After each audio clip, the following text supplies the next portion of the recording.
Welcome to the HR Empowerment Podcast, where we will uncover strategies and new insights from HR professionals who discuss up-to-date regulations, best practices, and the most pressing topics like diversity and equity, leadership, dealing with difficult situations, and much more that affect your bottom line and business. Thanks for joining us.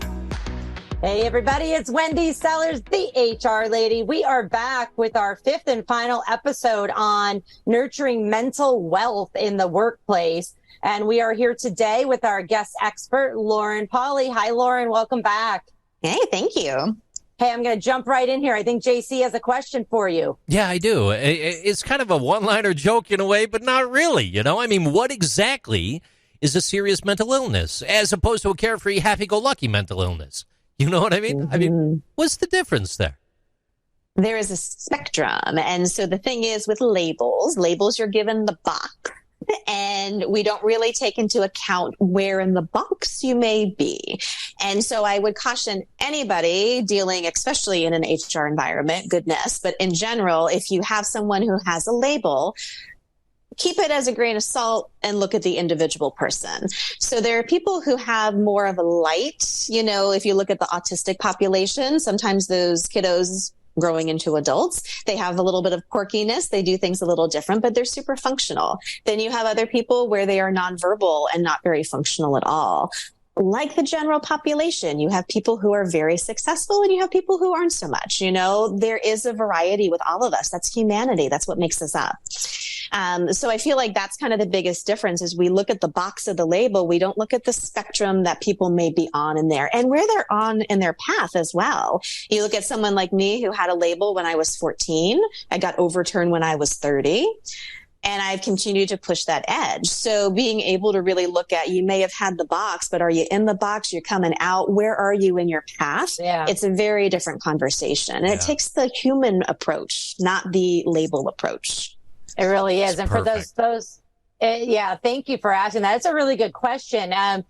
For the folks that are listening that, wear the HR hat, you have to remind your managers and your hiring team of all of this as well, because they may have somebody in their family that's, for the example you just gave, that is, non-functioning autistic. And then therefore they don't want to hire anybody with autism. First of all, 100% illegal. We'll take that off the plate, but people know ways to get around the law. So making sure you're managing your managers, which requires first training them at least on the minimum requirements about, like we mentioned about the ADA, there could be so many other laws as well that are affected, but just making sure everybody that's involved in your workforce, from the receptionist to the president, is saying, you know what, I got to take off my judgment hat. Even though we all wear it, it's fun. We all have it. We all have a little bit of bias. And we have to stop and say, you know what, I didn't know that. And now I need to go educate other people on that. I do want to say, don't do all the education on your own. Get somebody like Lauren involved, who can help you with that education and with that coaching, because there is so much that we don't know, and we need to stay in our knowledge box until we learn, more about XYZ subject. With that said, wanted to mention that real quick here. What other pieces of advice that you have? Like, what's maybe an action plan that our listeners can walk away with today? They're sitting here going, you know what? I do have some of these people on my team, and our strategy has just been to avoid them. Giving them an action plan moving forward, Lauren. Yeah, I would say the number one thing is to challenge, we call it in the hospital, challenge your maps, basically where your brain is mapped into judgment. You have preconceived notions based on whatever experience you do or do not have. We all have it. It's a humanity thing. It's okay. But you need to start challenging that. If I didn't have this definition of what is wrong with this person, and I'm not just talking about like people have labels, maybe a coworker who's been bugging you for years. Whenever you get into a map and you have a preconceived notion about that person, you just create more of the same. So challenging yourself, stopping for a second before you react to them, before you engage, challenge where you may be going into a preconceived notion, and then see if there's another possibility. So if you stop yourself, you challenge where you're going, and then you're open you show up in presence with somebody. That's a huge key for self-awareness, by the way, actually getting present with what is, not what we think is. That's going to be a huge, huge thing. And it sounds like a small action, and it is, but it's actually quite difficult because constantly through the day, you're going to just notice from having this conversation with us, wow, every conversation I've had today, I've had preconceived notions. I've been on autopilot and I haven't listened to anything. Right.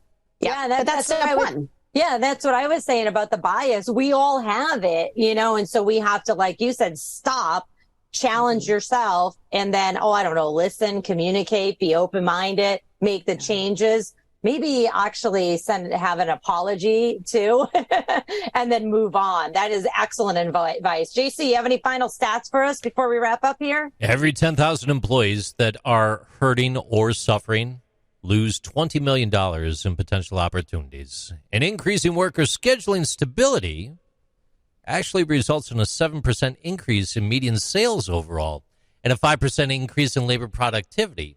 So having schedule stability at work and a regular routine schedule, very important for your bottom line and the mental health of your workforce. You're not always changing the game on them. So provide that stability, not even just in schedule, but in the way that you communicate and the way that you remain authentic and genuine. Back to you.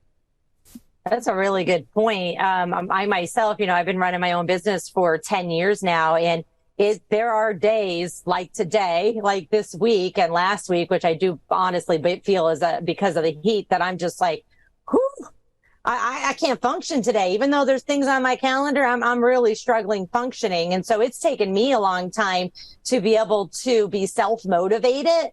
Many people, there are some personalities, either personality styles or personality traits, though, that love winging it and going with it. Doesn't always mean they're actually going to get anything done, just that they really like the challenge of winging it. Lauren, what are your thoughts on that and providing stability for your employees with, having consistent schedules and even meetings to talk about their performance and their behavior? I think it's so kind to give clarity, and it's so kind to give a sense of safety. So when you can be consistent, if you actually look at it in a human way, that's what you're providing for them. You're providing a sense of clarity and safety. And in that in of itself, it kind of helps their nervous system. Most of us have central nervous systems that are on high alert all the time. Blood pressure, sweating, anxiety, all of the things that you don't even realize. You're not breathing deeply. Your shoulders are up near your ears. Being able to do these really simple things, you take everything down a notch. And me working in a hospital for years and years where everything's like a stat emergency and a big deal, it's really important to keep that in mind so that if you, as the person working there, can keep your central nervous system lower, off fight or flight, more relaxed, you're going to have more bandwidth to deal with things as they come up. So if you can think of it that way, that's what you're providing for your employees with the stability. I will say in your communications, the more concise and clear you can be, the better. However, you're also a human. You're going to get stressed and you're going to mess it up. Everybody does. I manage a department. I've had big uh-ohs that I've done in the past, but I have to look into myself and give myself grace. And I find that's what's missing so much in corporate culture is employees don't give managers grace. They're supposed to be perfect. And also vice versa a lot of times too. And we sure as hell don't give ourselves grace. So being able to have that of like, you know what, I could have done that better. Maybe I have to verbally apologize. Maybe I just know that for myself and I take it as a note and I move forward. So for me, I feel like that's the biggest self-help growth potential that we have. Stop, challenge your perspectives, but also have a sense of grace as you move forward. Kindness and grace. We need a lot more of that in this world. Mm-hmm. The funny thing is, not actually funny. Whenever I'm doing like a corporate training or even just speaking on stage at a conference, I often ask the audience, when was the last time that you admitted to your team that you made a mistake? And we have a lot of people raising their hands. And I say, do you feel the person that asked for, forgiveness or admitted that they made a mistake, did you have more respect for them or less? And almost everyone says, no, I've had more respect because they got in front of the team, whether the team's 3 people or 300 people, and said, I screwed up. I'm taking responsibility for this. And so that alone is the kindness that goes both ways and the grace to say, you know what? I get it, but we learn from our mistakes. And so mistakes are necessary in the workplace. And so for some of you that are listening today are going, oh boy, I've screwed that up before. Give yourself some grace, be kind to yourself and say, you know what? I have made mistakes.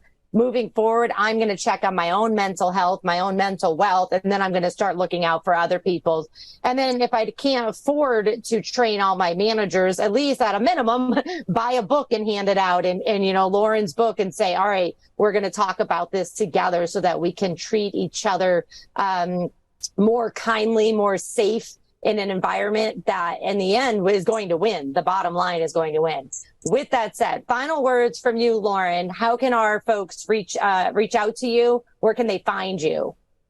LaurenPolly.com is the easiest. It's got my podcast. It's got my book up there and ways to connect. I do corporate speaking and my favorite corporate consulting. So roundtables with managers and then a lot of one-to-one with employees, just to be able to, again, like how do we work cohesively as a team? But what brilliance do the people have in your company that if you just harnessed it a little bit could actually make everything work better? And I feel like, I hope, fingers crossed, that's the way companies are moving in the future. Yeah, I hope so too. Well, we hope this information has been helpful to our listeners. Thanks for joining us. Take care. Thank you for joining the HR Empowerment Podcast, brought to you by Aurora Training Advantage. We hope you've gained new insight and strategies to navigate the HR profession. We look forward to you joining us again on the HR Empowerment Podcast.